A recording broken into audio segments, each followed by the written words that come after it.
You can't really have these conversations and you can't really critique in this space and in this environment anymore. And it's borderline, if not full outright censorship. And a lot of different industries are suffering from it. I don't care where you're at. I don't care if you're in education. I don't care if you're in medicine. I don't care if you're in politics. I don't care if you're in journalism.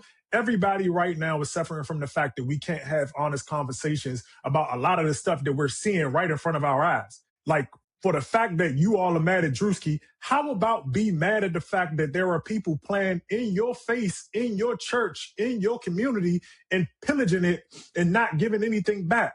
And check out the part where he spit the gum out at the end, right?